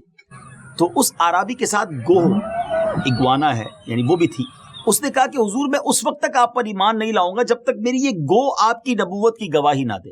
ہے نا عجیب بات، اللہ اکبر۔ اب سارے لوگ حیران کہ یہ کیسا مطالبہ ہے، کیونکہ امیزنگ بات اس نے کر دی تھی۔ تو اب قربان جائیے نبی پاک علیہ الصلوۃ والسلام پر کہ آپ نے جب گو کو پکارا تو اس گوہ نے رپلائی میں کہا لبیک و سعدیک، سبحان اللہ، اور اتنی بلند آواز سے اس گوہ نے بات کی کہ تمام لوگوں نے سن لیا۔ پھر آپ علیہ الصلوۃ والسلام نے پوچھا کہ بتاؤ تمہارا معبود کون ہے؟ تو گوہ نے جواب دیا کہ میرا معبود وہ ہے کہ اس کا عرش آسمانوں میں ہے اور اس کی بادشاہی زمین میں ہے اور اس کی رحمت جنت میں ہے اور اس کا عذاب جہنم میں ہے۔ پھر آپ علیہ الصلوۃ والسلام نے پوچھا کہ اے گوہ یہ بتا کہ میں کون ہوں؟ تو اسی گوہ نے بلند آواز سے کہا کہ آپ رب العالمین کے رسول ہیں اور خاتم النبیین ہیں۔ جس نے آپ کو سچا مانا وہ کامیاب ہو گیا اور جس نے آپ کو جھٹلایا وہ نامراد ہو گیا۔ یہ منظر دیکھ کر اعرابی ایسا متاثر ہوا، اتنا انسپائر ہوا کہ فوراً ہی کلمہ پڑھ کر مسلمان ہو گیا اور کہنے لگا کہ یا رسول اللہ صلی اللہ تعالی علیہ وسلم، میں جس وقت آپ کے پاس آیا تھا تو میری نظر میں روئے زمین پر آپ سے زیادہ ناپسند کوئی آدمی نہیں تھا، لیکن حضور اس وقت میرا یہ حال ہے کہ اب میرے نزدیک آپ سے زیادہ کوئی شخص محبوب نہیں ہے، بلکہ آپ تو میری جان سے بھی مجھے زیادہ پیارے ہو گئے ہیں۔ پیارے آقا علیہ الصلوۃ والسلام نے فرمایا خدا کے لیے حمد ہے جس نے تجھ کو ایسے دین کی ہدایت دی جو ہمیشہ غالب رہے گا اور کبھی مغلوب نہیں ہوگا۔ پھر آپ علیہ الصلوۃ والسلام نے صحابہ سے فرمایا کہ یہ ایک مفلس انسان ہے، تم لوگ اس کی مالی امداد کر دو۔ یہ سن کر بہت سے لوگوں نے اس کو بہت کچھ دیا، یہاں تک کہ حضرت عبد الرحمن بن عوف رضی اللہ تعالیٰ عنہ نے اس کو 10 حاملہ یعنی 10 پریگننٹ اونٹنیاں دی جو بعد میں بچہ بھی دینے والی تھی۔ اللہ اکبر، اتنا مال! ابھی تو مسلمان ہی ہوا تھا اور اس کی جھولی کو گویا بھر دیا گیا۔ اب وہ اعرابی بہت خوش یہ سارا سامان لے کر اپنے گھر کی طرف جانے لگا۔ راستے میں دیکھا کہ اس کی قوم بنی سلیم کے 1000 سوار نیزہ لیے تلوار لیے چلے آ رہے ہیں۔ کہا کہ اے لوگوں کہاں جا رہے ہو؟ پورا لشکر لے کر کس ارادے سے چلے ہو؟ تو سواروں نے کہا کہ ہم اس شخص سے لڑنے جا رہے ہیں کہ جو یہ کہتا ہے کہ وہ نبی ہے اور ہمارے دیوتاؤں کو برا بھلا کہتا ہے۔ یہ سن کر اعرابی نے بلند آواز سے ان کے سامنے کلمہ پڑھا اور اپنا سارا واقعہ سنایا کہ میں کیا دیکھ کر آ رہا ہوں۔ جب اس اعرابی نے اسی گاؤں کا رہنے والا تھا نا، وہ قبیلے کے لوگ تھے، ان کے سامنے جب یہ ساری باتیں بتائیں تو سب نے لا الہ الا اللہ محمد الرسول اللہ صلی اللہ تعالی علیہ وسلم پڑھا۔ ماشاءاللہ سب کے سب مسلمان ہو گئے، سب بارگاہ رسالت میں حاضر ہوئے۔ جب وہ آئے تو نبی پاک علیہ الصلوۃ والسلام ان کو دیکھ کر اس تیزی سے استقبال کے لیے کھڑے ہوئے کہ پیارے آقا علیہ الصلوۃ والسلام کی چادر مبارک بھی گویا زمین پر تشریف لے آئی اور سب نے نبی پاک علیہ الصلوۃ والسلام کی بارگاہ میں آ کر کلمہ پڑھا، مسلمان ہوئے، پیارے آقا کی رسالت کی گواہی دی۔ اور اب کیا عرض کرتے ہیں کہ حضور ہمیں جو حکم دیں گے ہم آپ کے ہر حکم پر فرما برداری کریں گے۔ آپ صلی اللہ تعالیٰ علیہ وسلم نے ارشاد فرمایا کہ تم لوگ حضرت خالد بن ولید رضی اللہ تعالیٰ عنہ کے جھنڈے کے نیچے اللہ کی راہ میں لڑتے رہو۔ حضرت عبداللہ بن عمر رضی اللہ تعالیٰ عنہما کا یہ بیان ہے کہ پیارے آقا علیہ الصلوۃ والسلام کے زمانے میں بنی سلیم کے سوا کوئی قبیلہ ایسا نہیں تھا جس کے 1000 افراد یعنی 1000 لوگ بیک وقت مسلمان ہوئے ہوں۔ سبحان اللہ۔ اور ایک یہی گو نہیں، ابھی میں آپ کو بتاتا ہوں کہ اور کتنی ساری چیزوں نے نبی پاک علیہ الصلوۃ والسلام سے کلام کیا اور انسانی زبان میں کلام کیا۔ مشہور زمانہ قصہ ہے کہ ابو جہل کے ہاتھ میں مٹھی میں کنکریوں نے کلمہ پڑھا۔ نبی پاک علیہ الصلوۃ والسلام جس تنے پر ٹیک لگا کر خطبہ دیتے تھے، جب وہ ممبر بن گیا وہ تنا بھی انسانی زبان میں گویا بات بھی کرنے لگا، رونے بھی لگا۔ دیگر کئی چیزیں ہیں سبحان اللہ جو نبی پاک علیہ الصلوۃ والسلام کی بارگاہ میں آ کر کلام کرتی۔ یہ معجزات امید ہے آپ سن چکے ہوں گے۔ ناظرین، پیچھے بھی اس طرف اشارہ کیا گیا کہ درندوں اور جانوروں کا بولنا قیامت کی نشانیوں میں سے ایک نشانی ہے۔ قیامت اس وقت تک نہیں آئے گی جب تک درندے اور جانور انسانوں سے کلام نہ کریں گے۔ اللہ اکبر۔ ایسی چیزیں جن کے بولنے کا تصور نہیں کیا جا سکتا، عام طور پر وہ چیزیں بولتی نہیں ہوں گی لیکن اس وقت بولیں گی۔ یہاں تک کہ جوتوں کا تسمہ، شو لیس جو ہوتی ہے نا ہماری جوتے پہ جو لیسز باندھے جاتے ہیں، یہ بھی بولیں گے۔ کوڑا جس سے مارا جاتا ہے یا جس کو جانور پر بھی استعمال کیا جاتا ہے، اس کی نوک بولے گی۔ آدمی کی ران، اس کو گھر میں جو کچھ ہوا وہ ساری معلومات دے گی۔ چنانچہ حدیث پاک میں ہے، رسول کریم صلی اللہ تعالیٰ علیہ وسلم نے فرمایا، اس کی قسم جس کے قبضے میں میری جان ہے، قیامت نہ آئے گی حتیٰ کہ درندے انسانوں سے باتیں کریں گے اور حتیٰ کہ آدمی سے اس کے کوڑے کا پھندنا یعنی نوک بات کرے گی اور اس کے جوتے کا تسمہ باتیں کرے گا اور اس کی ران اسے وہ سب خبر دے گی جو اس کے گھر والوں نے اس کے پیچھے کیا۔ اللہ اکبر۔ یعنی ناظرین، پرندے چرندے بعض نارملی جو جانور ہمارے آس پاس ہوتے ہیں نا، یعنی وہ تمام باتیں کریں گے اور عام انسانوں سے باتیں کریں گے. نبی پاک علیہ الصلوۃ والسلام کے معجزات تو آپ نے سنے نا. اس حدیث کے تحت علماء نے یہی لکھا کہ ہر قسم کے درندے، پرندے، چرند ہر قسم کے انسان سے باتیں کریں گے، اور وہ بھی اس انسان کی زبان میں کریں گے. اللہ اکبر. یعنی جو اس کی مدر لینگویج ہوگی نا، مادری زبان، اس میں بات کریں گے. اور جو آپ کے سامنے قیامت کی نشانیاں بیان کی گئیں کہ درندے کلام کریں گے، جوتے کا تسمہ اور کوڑے کا کنارہ آدمی سے بات کریں گے، اور آدمی کی ران اسے خبر دے گی.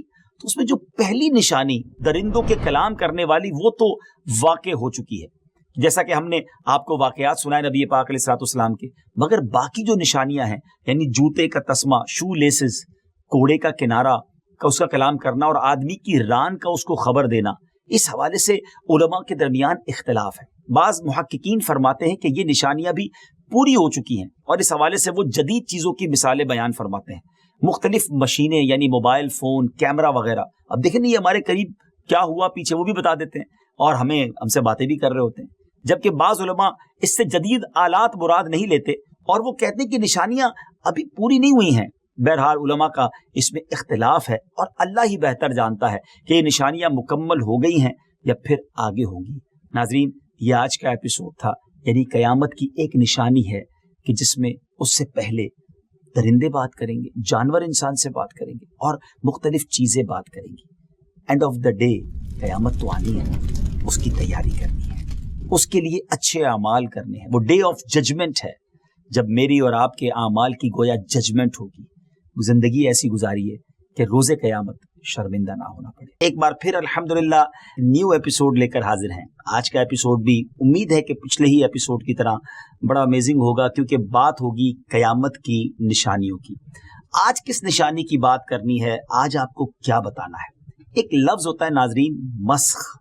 تھوڑا مشکل ضرور ہے، اس کا معنی بھی بتاؤں گا، اور یہ بھی بتاؤں گا کہ مسخ ہونے سے کیا مراد ہے اور قیامت کی نشانی سے اس کا کیا تعلق ہے. مگر اس سے پہلے مسخ ہونے کے ایک دو واقعات آپ کو سناتا ہوں، اور قرآنی واقعہ پہلے سنتے ہیں، پھر اس کے بعد ایک بزرگوں کے زمانے کا واقعہ بھی سناؤں گا.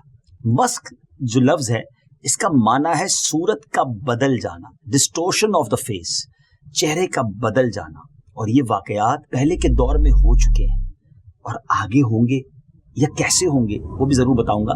یعنی یہ چہرہ کس طرح بدلتا تھا کہ صورتیں، انسانی صورت جو ہے وہ چینج ہو جاتی تھی. کوئی بندر یعنی منکی، کوئی کتا بن جاتا تھا، یعنی ڈاگ اسے بنا دیا جاتا. اور یہ سب کیسے ہوا، کیوں ہوا اور کیا ہوا، قرآنی واقعہ سنتے ہیں. آئیے. اللہ تبارک و تعالیٰ نے قرآن مجید فرقان حمید میں اس واقعے کو بیان فرمایا، اور یہ واقعہ کچھ یوں ہے کہ حضرت سیدنا داؤد علیہ نبینا علیہ الصلوۃ والسلام کی قوم کے 70,000 لوگ، 70,000 افراد عقبہ کے پاس سمندر کے کنارے ایلا نامی گاؤں میں رہتے تھے. ایک ولیج تھا، اس کا نام ایلا تھا. اور یہ واقعہ بڑا مشہور ہے، بڑا زبردست قرآنی واقعہ ہے. معاملہ یہ ہوا کہ ان لوگوں کی جو تعداد تھی، یہ لوگ بڑے ویل اسٹیبلش تھے، بڑی زبردست لائف تھی. وہ فشرز تھے، یعنی وہ مچھلیوں کو پکڑتے تھے، مچھیرے تھے، اور بڑے ویل آف تھے. اللہ پاک نے بہت نوازا تھا، بڑی لائف اسموتھ گزر رہی تھی، انجوائے کرتے تھے اپنی لائف کو. اب ان لوگوں پر ایک ایگزامینیشن آیا، ایک امتحان آیا کہ سیٹرڈے والے دن، یعنی ہفتے والے دن، انہیں منع کر دیا گیا کہ آپ مچھلیاں نہیں پکڑیں گے. اور کمال یہ تھا کہ سیٹرڈے والے دن مچھلیاں جو تھیں، فشز جو تھیں، وہ زیادہ نظر آتی تھیں، وہ زیادہ آسانی سے اسے شکار کر سکتے تھے. مگر امتحان تھا، ایگزام تھا، اللہ کا حکم تھا. اب کیا ہوا، شیطان نے ان لوگوں کو ایک ہیلا سجھایا، یعنی ایک ایسا راستہ دکھایا کہ ایسا کرو کہ پاٹس بنا لو، چھوٹے چھوٹے جو ہے وہ پاٹس بنا لیے جائیں، حوض بنا لیے جائیں، اور سمندر سے نالیاں نکال لی جائیں. سیٹرڈے والے دن وہ مچھلیاں اس نالیوں کے ذریعے ان پاٹس میں، ان حوض میں آ جائیں گی، اس کو تم بند کر دینا، اور سیٹرڈے کے بعد، ہفتے کے بعد ان پاٹس سے، ان حوض سے جو ہے وہ اپنی مچھلیاں نکال لینا. ناظرین، یہ شیطان نے ایک راستہ بتایا، مگر یہ رانگ وے تھا. بیسیکلی ذرا غور کریں تو یہ بھی تو شکار ہی تھا نا. یعنی سمندر سے مچھلیوں کو پہلے حوض میں قید کر لیا جائے، پاٹس میں قید کر لیا جائے، اور پھر بعد میں اس کو شکار کر لیا جائے.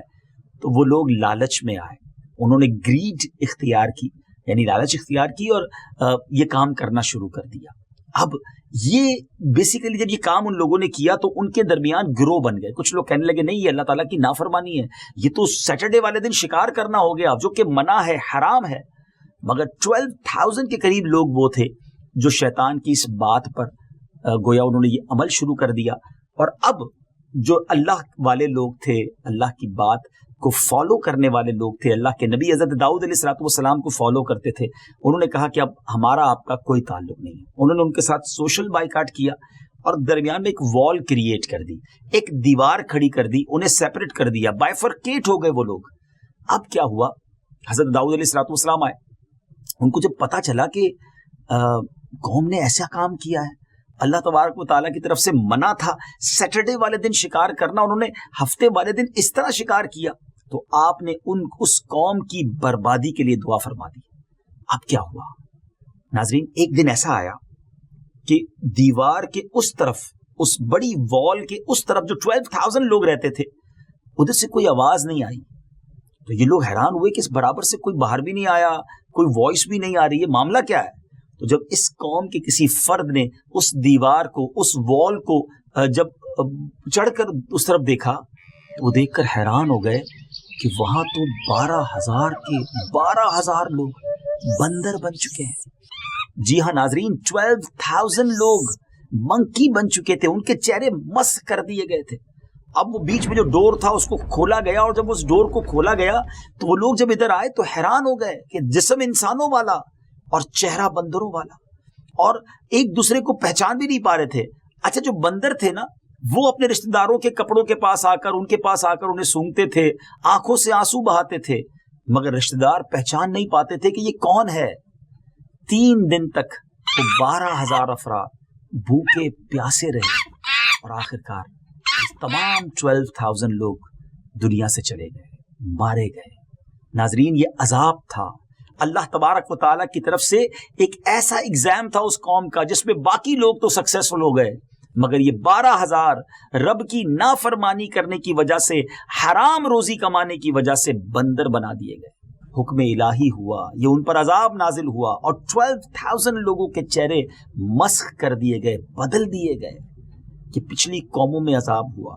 ناظرین ایک اور واقعہ, اور وہ بھی دل ہلا دینے والا واقعہ ہے. ایک بزرگ فرماتے ہیں کہ ہم لوگ 3 آدمی ایک ساتھ یمن جا رہے تھے, اور ہمارا ایک ساتھی حضرت ابوبکر صدیق رضی اللہ تعالیٰ عنہ, حضرت عمر رضی اللہ تعالیٰ عنہ کی شان میں بد زبانی کر رہا تھا, نازیبہ باتیں کر رہا تھا. ہم لوگ اس کو بار بار منع کرتے تھے, مگر وہ اپنی اس حرکت سے باز نہیں آتا تھا. جب ہم لوگ یمن کے قریب پہنچ گئے تو ہم نے اس کو نماز فجر کے لیے جگایا, تو وہ کہنے لگا کہ میں نے ابھی ابھی خواب میں سرور کائنات علیہ الصلوۃ والسلام کو دیکھا ہے, اور میرے آقا علیہ الصلوۃ والسلام سرحانے تشریف فرما ہوئے, اور مجھے فرمایا کہ اے فاسق, اللہ پاک نے تجھ کو ذلیل و خوار فرما دیا, اور تو اسی منزل میں مسخ ہو جائے گا. اس کے بعد فوراً ہی اس کے دونوں پاؤں بندروں جیسے ہو گئے, اور تھوڑی دیر میں اس کی صورت بھی بالکل بندر جیسی ہو گئی. ہم لوگوں نے نماز فجر کے بعد اس کو پکڑ کر اونٹ کے پالان پر بٹھایا, یعنی کیمل کے اوپر اسے بٹھایا, رسیوں سے اسے باندھا, اور وہاں سے روانہ ہوئے. غروب آفتاب کے وقت جب ہم ایک جنگل کے قریب سے گزر رہے تھے تو وہاں ایک بندروں کا غول دیکھا. تو اس شخص نے جو بندر بن چکا تھا, رسیاں توڑوا کر وہ اس کیمل کے اوپر سے اس نے چھلانگ لگائی, اونٹ کے اوپر سے کودا, اور وہ بندروں کے اس پورے غول کے اندر جا کر شامل ہو گیا. ہم لوگ حیران ہو کر تھوڑی دیر تک وہاں ٹھہرے تاکہ ہم یہ دیکھ سکیں کہ بندر اس کو ایکسیپٹ کرتے ہیں کہ نہیں. تو ہم نے دیکھا کہ یہ بندروں کے پاس جا کر بیٹھ گیا, ہم لوگوں کی طرف بڑی حسرت کے ساتھ دیکھتا تھا, اور اس کی آنکھوں سے آنسو جاری تھے. تھوڑی دیر کے بعد جب سب بندر وہاں سے جانے لگے تو وہ بھی بندروں کے ساتھ چلا گیا. استغفر اللہ. ناظرین دیکھا آپ نے اللہ والوں کی گستاخی, اللہ والوں کی شان میں بد زبانی, اور بالخصوص صحابہ کرام اور اہل بیت کا جو مرتبہ ہے اسلام میں, ایسی بزرگ ہستیوں کے بارے میں تو ہمیشہ اچھی بات, پیاری بات, کبھی ہماری زبان سے کسی کی بے ادبی نہیں ہونی چاہیے. اللہ پاک ہمیشہ ہمیں سب کا با ادب رکھے. بہرحال ناظرین یہ واقعات ہمیں بتاتے ہیں کہ ڈسٹورشن آف فیس یعنی مسخ ہونا یہ پہلے بھی ہو چکا ہے. آپ سوچ رہے ہوں گے کہ پروگرام تو قیامت کی نشانیوں پر ہے. آئیے میں یہ تمام باتیں اس لیے آپ کے سامنے بیان کی کہ آپ کو اندازہ ہو کہ یہ مسخ ہونا ہوتا کیا ہے, اور کیا یہ پہلے بھی کبھی ہوا ہے. تو جی ہاں, پہلے بھی ہو چکا ہے, اور قیامت سے پہلے بھی ہوگا, اور یہ احادیث سے ثابت ہے. انشاءاللہ ہم آپ کو حدیثیں بھی سنائیں گے. مگر یاد رہے کیونکہ نبی پاک علیہ الصلوۃ والسلام کی ہم امت سے ہیں تو ایسا نہیں ہوگا کہ سارے ہی لوگوں کے چہرے مسخ ہو جائیں گے، بلکہ کچھ ایسے بد نصیب ہوں گے جن کے قیامت سے پہلے چہرے مسخ ہوں گے. وہ کب ہوگا اور کیسے ہوگا آپ کو بتاتے ہیں. مگر ایک اور عبرتناک واقعہ بخاری اور مسلم شریف کی حدیث میں ہے کہ حضرت ابو ہریرہ رضی اللہ تعالیٰ عنہ فرماتے ہیں کہ رسول اللہ صلی اللہ تعالیٰ علیہ وسلم نے فرمایا جو اپنا سر امام سے پہلے اٹھا لیتا ہے اور اس سے نہیں ڈرتا تو اللہ اس کے سر کو گدھے کی طرح کر دے. استغفر اللہ ربی من کل ذنب واتوب الیہ. ہم بظاہر تو اس کو بہت چھوٹا سا معاملہ سمجھتے ہیں. لوگ نمازیں پڑھ رہے ہوتے ہیں اور ہم دیکھتے بھی ہیں کہ وہ امام سے پہلے چل رہے ہوتے ہیں، امام سے پہلے رکوع سے سر اٹھا لیتے ہیں، امام سے پہلے ہی سجدے سے سر اٹھا لیتے ہیں. مگر یاد رہے ہماری شریعت میں یہ بڑا جرم ہے، یہ بڑی مسٹیک ہے. ایسا بالکل نہیں کرنا چاہیے کیونکہ اس پر صورت بگڑ جانے یعنی بس ہو جانے کی گویا وعید موجود ہے، پنشمنٹ ہو سکتی ہے. اگر آج اللہ عز و جل کا ہم پر یہ عذاب نازل نہ بھی ہو تو یہ نبی پاک علیہ الصلوۃ والسلام کی رحمت کا صدقہ ہے.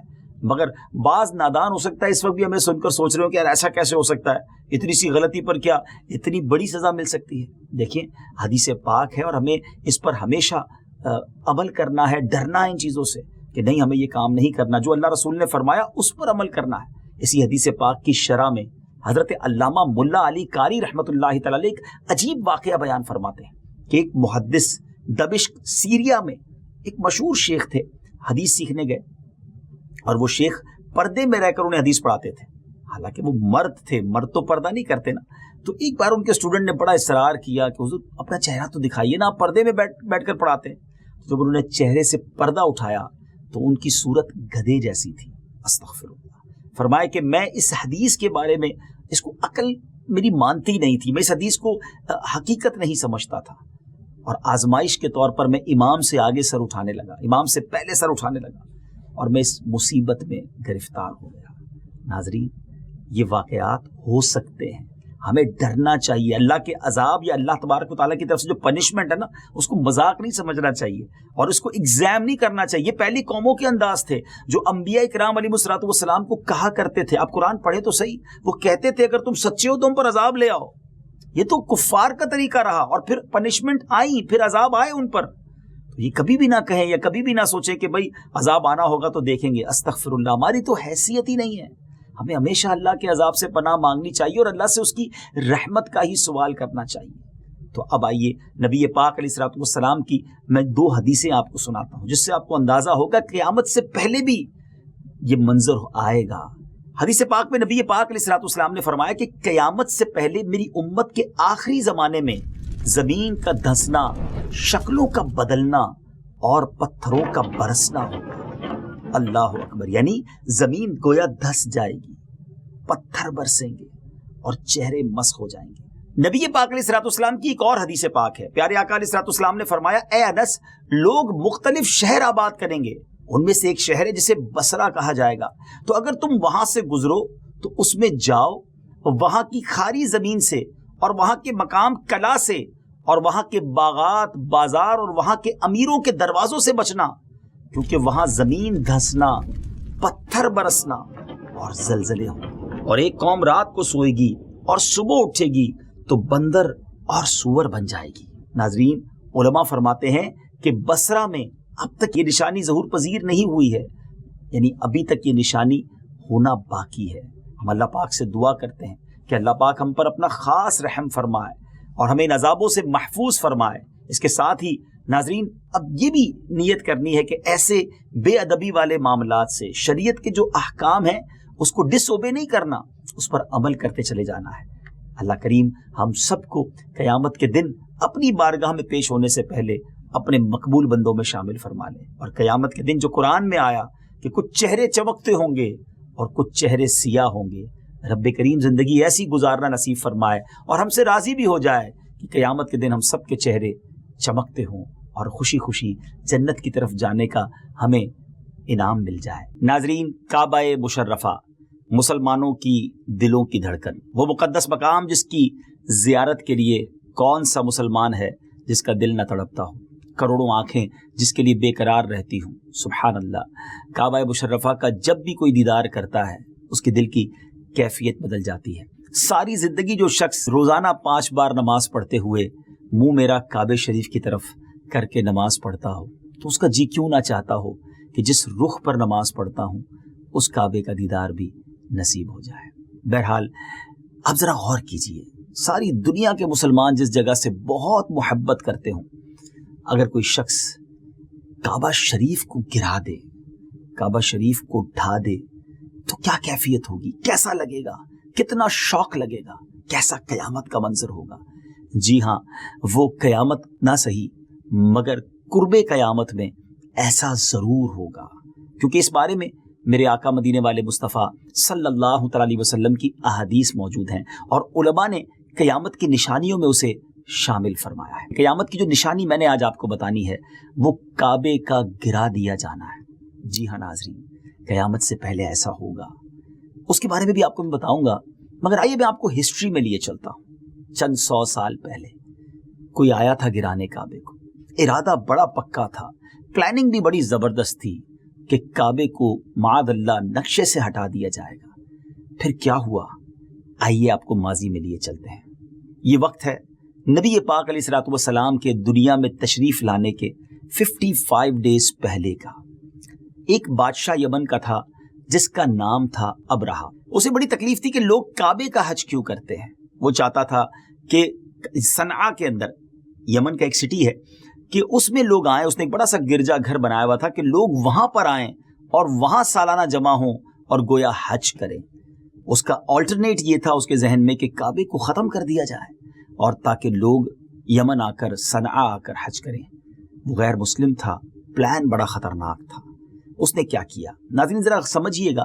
آج کے زمانے میں جو جنگ ہوتی ہے وہ ویپنز کے ذریعے ہوتی ہے، ٹینک کے مقابلے میں ٹینکس آتے ہیں، ایئر کرافٹ کے مقابلے میں ایئر کرافٹ آتے ہیں، بری فوج جو زمینی فوج ہوتی ہے اس کے سامنے زمینی فوج آتی ہے، بحری فوج کے سامنے یعنی نیوی کے سامنے نیوی ہوتی ہے۔ اس زمانے میں گھوڑوں سے، اونٹوں پر پیدل لڑائی ہوتی تھی۔ ایک بڑا ویپن لے کر، ایک بڑی ریسورس اور بڑی تیاری کر کے ابرہہ نے کیا کیا کہ ہاتھیوں کا لشکر لے کر آ گیا۔ ہم کہہ سکتے ہیں کہ اس زمانے میں سب سے بڑا اس نے ویپن یوز کیا کہ ہاتھی جو ہیں وہ سب چیزوں کو تہس نہس کر دیں گے۔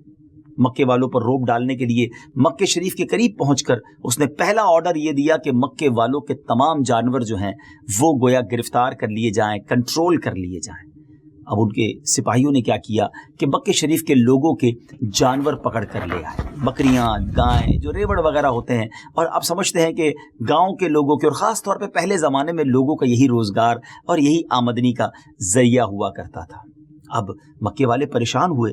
اس زمانے میں اس قوم کے لیڈر کوئی اور نہیں، ہمارے آقا مدینے والے مصطفیٰ صلی اللہ تعالی علیہ وسلم کے مبارک دادا جان حضرت عبد المطلب تھے۔ حضرت عبد المطلب اس قوم کو لیڈ کرتے ہوئے ابرہہ کے پاس آئے۔ وہ اپنے خیمے میں بڑے کر و فر کے ساتھ، بڑے پراؤڈ تکبر کے ساتھ بیٹھا ہوا تھا۔ حضرت عبد المطلب جب اس کے خیمے کے اندر جانے لگے، اس کے سپاہیوں نے بتایا کہ مکے کا سردار آیا ہے۔ اس نے ذہن میں یہ سوچا کہ اب نیگوشیشنز ہوں گی، وہ ریکویسٹ کرے گا، لگتا ہے روب میں آ گئے ہیں۔ بڑا اسے خوشی ہوئی، لیکن جیسے ہی اس کے خیمے میں، اس کے ٹینٹ میں حضرت عبد المطلب داخل ہوتے ہیں، سبحان اللہ، ان کی پیشانی پر نبی پاک کا نور چھلکتا تھا۔ کیا نور نبوت کا روب تھا، کیا جگمگاتا چہرہ تھا۔ جیسے ہی آپ اس ٹینٹ میں داخل ہوتے ہیں، ابرہہ روب سے اپنی جگہ سے کھڑا ہو گیا، بڑی عزت اور تعظیم اور ریسپیکٹ کے ساتھ اپنے ساتھ اس نے بٹھایا۔ حضرت عبد المطلب نے گفتگو شروع کی، مگر وہ گفتگو ابرہہ کے لیے ان ایکسپیکٹڈ تھی کہ اس پورے جو ریوڑ اور جانور اس نے گرفتار کیے تھے، پکڑ لیے تھے، اس میں کئی جانور حضرت عبد المطلب کے بھی تھے۔ تو حضرت عبد المطلب نے کہا کہ اے ابرہہ، تم نے ہمارے مکے والوں کے جانور پکڑ لیے ہیں، میں اس لیے آیا ہوں کہ تم ان جانوروں کو چھوڑ دو، رہا کر دو۔ ابرہہ کہتا ہے کہ میں تو سمجھا کہ آپ کو کعبے سے بڑی محبت ہوگی، اب میں تو آپ کی عبادت گاہ، مسلمانوں کا جو مرکز اور منبع ہے، یعنی کعبہ شریف کو گرانے آیا ہوں، اور آپ مجھ سے اپنے جانوروں کی بات کر رہے ہیں۔ میں تو آپ کو اپنی قوم کا سردار سمجھتا تھا۔ حضرت عبد المطلب نے ناظرین جو جواب دیا، one of the beautiful answer of the history, آپ کہتے ہیں کہ کعبہ میرا گھر نہیں ہے، وہ جس کا گھر ہے اس کی حفاظت وہی کرے گا، جانور ہمارے ہیں، تم ہمیں وہ لوٹا دو۔ بڑی عجیب بات تھی ناظرین، یہ عجیب سی ڈسکشن تھی جو دو لیڈرز کے درمیان ہوئی۔ ابرہہ بڑا حیران بھی ہوا اور اس نے آرڈر کر دیا کہ ٹھیک ہے، ان کو اپنے جانوروں کی پڑی ہے تو جانور ریلیز کر دیے جائیں۔ جانور ریلیز کر دیے گئے، وہ سارے اینیملز حضرت عبد المطلب لے کر گئے، مکے کے لوگوں میں ڈسٹریبیوٹ کیا، اور پھر لوگوں سے کہا کہ سارے لوگ مکہ پاک کے آس پاس کے پہاڑوں پر چلے جائیں اور اب اللہ کی قدرت کا نظارہ دیکھنے کے لیے تیار ہو جائیں۔ ناظرین، یہ ہسٹری میں عجیب جنگ تھی، ایک عجیب یوں سمجھیے حملہ تھا کہ جس کے سامنے رکاوٹ ڈالنے والا کوئی شخص نہیں تھا۔ حضرت عبد المطلب نے تمام لوگوں کو گویا راستے سے ہٹا دیا۔ اب رہا کے لیے گویا راستہ کلیئر تھا، nobody there to defend کعبہ شریف۔ مگر پھر کیا ہوا؟ حضرت عبد المطلب نے قوم کے لوگوں کو تو پہاڑ پر بھیج دیا، مگر خود اب کعبہ مشرفہ کے دروازے پر آتے ہیں اور گڑ گڑا کر اللہ کریم کی بارگاہ میں ان تاریخی الفاظ کے ساتھ دعا کرتے ہیں کہ رب کریم، آج ان بدبختوں نے، ان بے ایمانوں نے تیرے گھر کو مٹانے کا ارادہ کیا ہے۔ اے اللہ، دنیا میں جس کا گھر ہوتا ہے وہ اس کی حفاظت کرتا ہے۔ اے اللہ، کعبہ تیرا گھر ہے، اب اس کی حفاظت تیری ذمہ داری ہے۔ کچھ انہی الفاظ کے ساتھ، گریہ و زاری کے ساتھ حضرت عبد المطلب دعا کرتے رہے اور بڑے پیارے الفاظ میں عرض کی کہ یا اللہ، آج ان غیر مسلموں کے مقابلے میں اے رب کریم ایمان والوں کی مدد فرما۔ اور اس کے بعد ان دعاؤں کے بعد حضرت عبد المطلب بھی پہاڑ پر چلے گئے۔ اب کعبہ شریف ہے، کوئی فوج نہیں ہے سامنے، nobody there to defend۔ اب یہاں پر ہاتھیوں کا، ایلیفنٹس کا لشکر ہے۔ اب ایک عجب نظارہ دنیا نے دیکھا کہ جب ابرہا نے اپنے ہاتھیوں کو حکم دیا کہ مکہ پاک پر چڑھائی کر دی جائے اور سب چیزوں کو ملیاں میٹ کر دیا جائے، کعبے کی اینٹ سے اینٹ بجا دی جائے، مگر جس لشکر کا لیڈر ایلیفنٹ جو تھا، جس پر ابرہا خود سوار ہوتا تھا، اس کا نام تھا محمود۔ ناظرین، جب وہ محمود کو کھڑا کر کے کعبہ شریف کی طرف گویا مارچ کرنے کی کوشش کرتا تو محمود ٹس سے مس نہ ہوتا، ایک قدم بھی آگے نہ بڑھاتا۔ بہت کوشش کی کہ کسی طرح لشکر کعبے کی طرف چلا جائے، وہ جانے کے لیے ہاتھی تیار نہ ہوتے، اسے کسی اور مخالف سم چلایا جاتا تو وہ چلنے لگتے، مگر کعبہ شریف کی طرف مڑ کر وہ نہ جاتے۔ اور پھر اللہ تعالیٰ نے اپنی قدرت کا وہ نظارہ دکھایا۔ میں نے آپ کو پہلے بات کہی تھی کہ دنیا میں جب بھی لڑائی ہوتی ہے تو جیسا ہمارے پاس ویپن ہوتا ہے، دشمن بھی وہی اپلائی کرتا ہے۔ دشمن کے پاس جو ویپن ہوتا ہے، کوشش کی جاتی ہے اسی سے اس کا رپلائی دیا جائے۔ مگر یہ عجب نظارہ تھا کہ ایک طرف ہاتھی تھے، ایلیفنٹ تھے۔ آپ سمجھ سکتے ہیں کہ کتنا بڑا جانور ہوتا ہے۔ اگر اسے واقعی مارنا تھا تو ایک بڑی چٹان بھیجی جاتی جو لاجک کہتی ہے، مگر رب قدیر کو اپنی قدرت کا نظارہ دکھانا تھا۔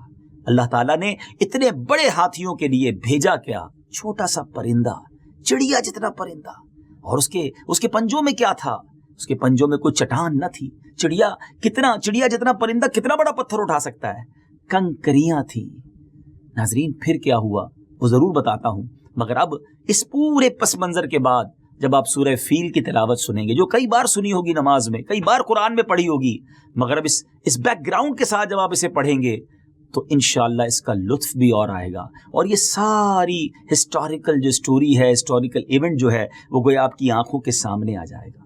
اللہ کریم قرآن مجید میں کیا ارشاد فرماتا ہے؟ 30 چیپٹر میں اللہ فرماتا ہے، بسم اللہ الرحمن الرحیم، أَلَمْ تَرَ كَيْفَ فَعَلَ رَبُّكَ بِأَصْحَابِ الْفِيلِ أَلَمْ يَجْعَلْ كَيْدَهُمْ فِي تَضْلِيلٍ وَأَرْسَلَ عَلَيْهِمْ طَيْرًا أَبَابِيلَ تَرْمِيهِمْ بِحِجَارَةٍ مِّن سِجِّيلٍ فَجَعَلَهُمْ كَعَصْفٍ مَّأْكُولٍ۔ اب آئیے اس کا ترجمہ سنتے ہیں۔